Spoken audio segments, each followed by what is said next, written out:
여러분 대부분 MBTI 검사를 해보셨을 겁니다. 그 테스트를 누가 하나요? 내가 스스로 하죠.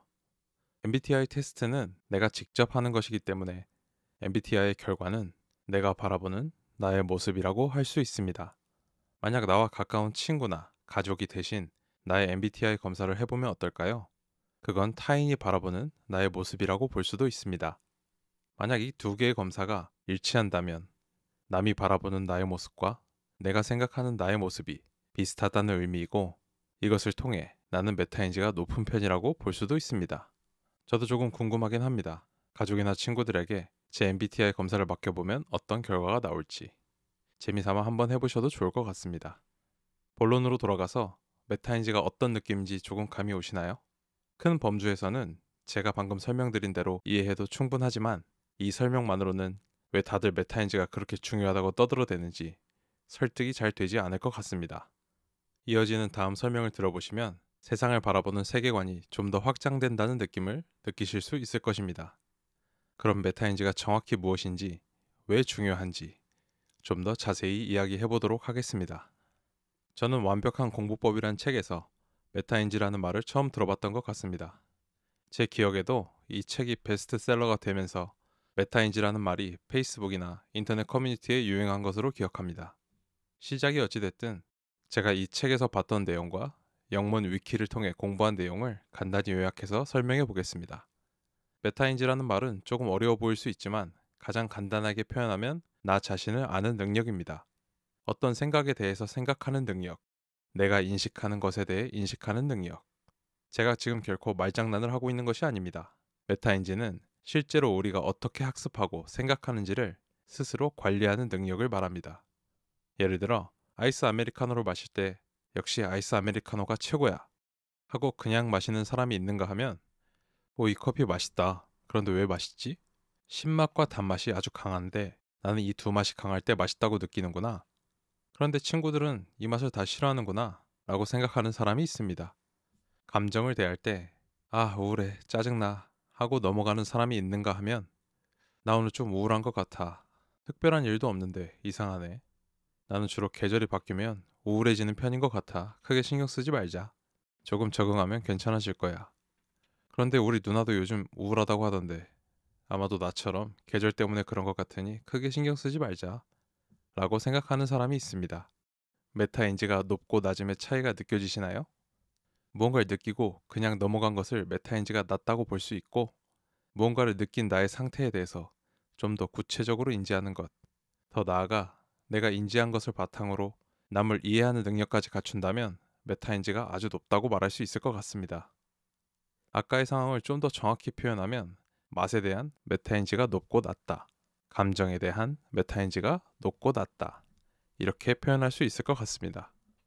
좀 더 학문적으로 말해보면 이렇게 표현할 수도 있습니다. 메타인지는 나 자신이 어떤 지식을 가지고 있고 어떤 일을 하는 방법을 알고 있으며 언제 어떤 것을 사용해야 하는지를 스스로 아는 능력, 이렇게도 표현할 수 있습니다. 이렇게 메타인지는 아주 단순하고 명확한 개념이라기보다 세부적으로 나누기 시작하면 좀 복잡해지는 개념입니다. 대중이 통상적으로 사용하는 의미는 딱 이 정도이기 때문에 인지심리학에서 사용하는 좀 더 엄밀한 개념을 여기서 더 설명하진 않도록 하겠습니다. 여기까지 이해를 잘 못하셨다고 해도 전혀 문제되지 않습니다. 계속 나오는 예시를 듣다 보면 쉽게 이해하실 수 있을 겁니다. 그렇다면 메타인지를 높이는 것이 왜 중요하다는 것일까요? 만약 내가 딸에게 듬직한 아빠라고 생각하면서 살아가는데 실제로 딸은 그렇게 생각하지 않는다면 어떨까요? 아마도 딸은 어려운 일이 있어도 나에게 의지하지 않을 겁니다. 만약 내가 오늘 안에 회사에서 준 업무를 충분히 끝낼 수 있을 거라고 생각했는데 끝내지 못한다면 어떻게 될까요? 동료로부터 신뢰를 잃게 될 것입니다. 이렇게 자신이 바라는 나의 모습과 실제로 보여지는 내가 얼마나 차이가 있는지 알아야, 그때가 되어야 비로소 부족한 내 모습을 메꿀 의지가 생기고 전략이 생기고, 전략을 행동으로 옮김으로써 비로소 내가 원하는 모습에 가까워질 수 있기 때문에 메타인지가 중요하다고 이야기하는 것입니다. 메타인지는 바로 내가 원하는 내 모습대로 살아가는 출발 지점이라고 할 수 있습니다. 여기서 좀 더 고민해 봐야 할 것이 있습니다. 그것은 바로 인간은 입체적인 성격을 갖고 있다는 것입니다. 우린 장소에 따라 다른 가면을 쓰고 살아갑니다. 한번 생각해 봅시다. 가족 구성원이 생각하는 나의 모습, 실제 내가 생각하는 가정에서의 나의 모습, 학교 친구들이 생각하는 나의 모습, 실제로 내가 생각하는 학교에서의 나의 이미지, 회사 동료들이 생각하는 나의 모습, 실제로 내가 생각하는 회사에서의 나의 모습, 집에 혼자 있는 나를 CCTV로 녹화해서 본 모습, 그리고 내가 생각했던 나 혼자 있는 모습. 이 두 시선의 차이가 크면 클수록 메타인지가 떨어진다고 할 수 있습니다. 이 두 시선의 차이가 클수록 내가 원하는 나의 모습으로 살아가고 있지 못하다고 할 수 있습니다. 그래서 우리는 메타인지를 단순히 나 자신을 아는 능력으로 이해하고 넘어갈 것이 아니라 주변 상황과 장소에 맞는 메타인지를 잘 하고 있는지 생각해 볼 필요가 있습니다. 누군가는 이렇게 말할 수도 있습니다. 아니, 저렇게 다 신경 쓰면서 어떻게 살아? 저러다 정신병 걸리는 거 아니야? 네, 맞습니다. 실제로 저걸 계속 인식하면서 살면 어마어마한 스트레스를 받게 될 것입니다. 다행인 것은 이것도 처음엔 의식적으로 해야 하지만 나중엔 습관이 돼서 따로 신경 쓰지 않아도 자동으로 됩니다. 다들 정도의 차이만 있을 뿐이지 이미 상황에 맞춰서 스위치를 껐다 켰다 하면서 살고 있기 때문이죠. 그래서 본인이 가장 중요하게 생각하는 환경에서의 나부터 하나씩 점검해 보는 것이 중요합니다. 각 장소에 대한 메타인지가 높아져 있다면 다른 사람들 생각보다 한 걸음 앞서 있을 수 있고 어떤 문제에 대해 더 빠르게 대처할 수 있게 되고 다른 사람들의 신뢰를 받게 될 것입니다. 그래, 메타인지가 중요하고 높일 필요가 있다는 것까지는 알겠는데 어떻게 하면 높일 수 있느냐? 이것도 그렇게 어렵지는 않습니다. 메타인지를 기술적인 관점으로 보았을 때 세 가지로 구분할 수 있습니다. 계획, 모니터링, 평가. 가족 구성원 속의 나의 위치를 확인하기 위해 함께 계획을 세워봅시다. 난 가족 구성원에게 신뢰를 받고 의지하고 싶은 그런 아버지야 라고 스스로를 생각하고 이번 가족여행 계획을 공표한다고 해봅시다. 그 다음 가족 구성원들의 반응을 살펴봅니다. 최대한 감정을 배제하고 차분히 그들의 말을 듣고 표정을 살핍니다. 최대한 그들의 속 감정을 끌어내 봅니다. 마지막으로 자신이 처음 계획한 대로 가족들이 잘 움직여주는지 아닌지 평가합니다. 메타인지가 높은 아버지의 경우 가족들이 자신을 믿고 계획에 동참하겠다고 하며 큰 갈등 없이 넘어갔을 것이고 메타인지가 낮은 아버지의 경우 가족들이 계획을 불신하고 이것저것 따지며 가지 않아야 할 이유를 만들어내고 있을 것입니다. 여기서 끝나면 안 됩니다. 메타인지 수준이 목표에 도달하지 못했다면 목표를 조정하거나 기대했던 모습이 되기 위해 다른 노력을 해봐야 합니다. 이 과정이 반복되면 아버지로서의 메타인지가 높아진다고 볼 수 있습니다. 이번엔 제 경험을 예로 들어보겠습니다. 저는 어렸을 때 게임 개발자가 되는 것이 꿈이었습니다. 그때는 게임 개발과 관련된 전문 교육기관이 없었습니다. 그래서 책을 찾아다녔고 게임 아키텍처 앤 디자인이라는 책을 구해서 읽게 되었습니다. 정확히는 기억이 안 나는데 그 책에 이런 말이 나옵니다.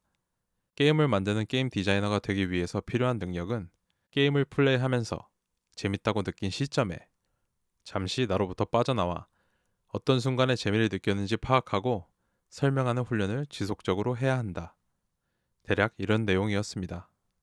게임 개발자가 되려면 내가 뭘 재밌다고 느꼈는지 설명할 수 있어야 하고 그 설명을 통해 프로그램과 그래픽으로 구체화할 수 있게 되고 결과적으로 유저들에게 내가 느낀 재미를 그대로 느끼게 해줄 수 있다.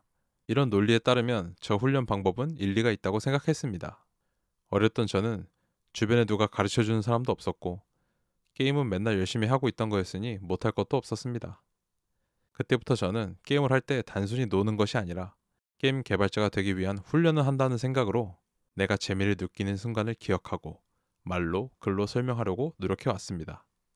이렇게 저는 운이 좋게도 어린 시절 좋은 책을 만나 자기 객관화하는 습관이 몸에 밴 덕에 성인이 돼서도 큰 노력을 들이지 않고 제가 느끼는 것을 관찰하고 기억하고 설명할 수 있게 되었습니다. 사회에 나와서 사람들과 섞이기 전까지는 제가 특별히 메타인지가 높다고 생각하지는 않았습니다. 다양한 사람들과 섞이면서 중요한 일로 토론을 해보면서 알게 되었죠. 사람들은 생각보다 자신이 느끼는 것을 잘 설명하지 못하는구나 라고. 그때부터 저는 회사에서 저와 함께 일할 사람을 뽑을 때 항상 질문지에 이런 내용을 넣습니다. 어떤 음식을 좋아하세요? 왜 좋아하세요? 어떤 영화를 싫어하세요? 싫어하는 이유가 뭔가요? 이것에 대해 대답을 구체적으로 잘하면 메타인지가 높다고 판단하고 실무 능력이 좀 부족하더라도 종합적으로 높게 평가를 하고 있습니다. 자기 상태를 잘 안다는 것은 같이 일을 할 때 매우 효율적으로 움직여줄 가능성이 높고 조금만 가르쳐주면 아주 빠르게 흡수할 가능성이 높기 때문이죠. 제가 지금까지 설명드린 사례가 힌트가 되어 여러분들이 메타인지를 높이는 훈련을 하실 때 도움이 되셨으면 좋겠습니다. 요약하면 마치 사격 훈련의 0점을 조정하듯 계획하고 모니터링하고 평가하고를 반복함으로써 메타인지를 높여나갈 수 있습니다. 여러분이 만약 현재 삶에 아무런 문제가 없다면, 현재 자신의 모습에 만족한다면 굳이 메타인지를 높이는 노력을 별도로 하지 않아도 됩니다. 나중에라도 원하는 목표가 생기고 그것이 잘 되고 있지 않을 때, 내가 지금 성장하는 중인데 잠시 감정적으로 좌절하고 있는지, 실제로 나락을 가고 있는지 궁금하다면 그때부터 메타인지에 대해 고민해도 충분하다고 생각합니다. 제가 드린 이 정보가 여러분의 인생에 조금이라도 도움이 되었으면 좋겠습니다. 좀 더 행복한 가정, 좀 더 편안한 학교 생활이 되길 바랍니다. 또 회사에서 원하는 자리에서 원하는 일을 하시는데 도움이 되시길 바랍니다. 궁극적으로 원하는 자신의 모습이 되는데 도움이 되길 진심으로 바랍니다. 제가 영상 도입 부분에 MBTI를 예로 들었던 것은 제가 MBTI를 신봉하기 때문은 아닙니다. 개인적으로 저는 MBTI를 많이 신뢰하지는 않습니다. 왜냐면 저조차도 검사할 때마다 결과가 바뀌기도 하고 인간은 매우 입체적인 존재이기 때문에 혈액형, 별자리는 물론이고 MBTI와 같이 작은 범주로 인간을 규정하기에는 무리가 있다고 생각하기 때문입니다. 잘 생각해보면 우리는 혼자일 때, 아빠를 대할 때, 엄마를 대할 때, 무서운 사람을 대할 때, 약해 보이는 사람을 대할 때 모두 다르게 행동합니다. 저조차도 어떤 모임에서 모두가 소극적이면 가장 적극적이고 활발한 사람이 되고, 활동적인 친구들이 많으면 소극적으로 조용히 자리를 지키다 돌아옵니다. 그리고 10년 전과 비교했을 때 그때의 저의 성격과 지금의 저의 성격도 많이 달라졌습니다. 이렇게 결코 몇 자의 알파벳으로 한 사람을 규정하기는 어렵습니다. MBTI의 가장 큰 문제는 사람을 일반화해서 단순화해서 바라보는 습관을 만들고, 이런 습관은 계속해서 사람을 색안경을 끼고 바라보게 만든다는 것입니다.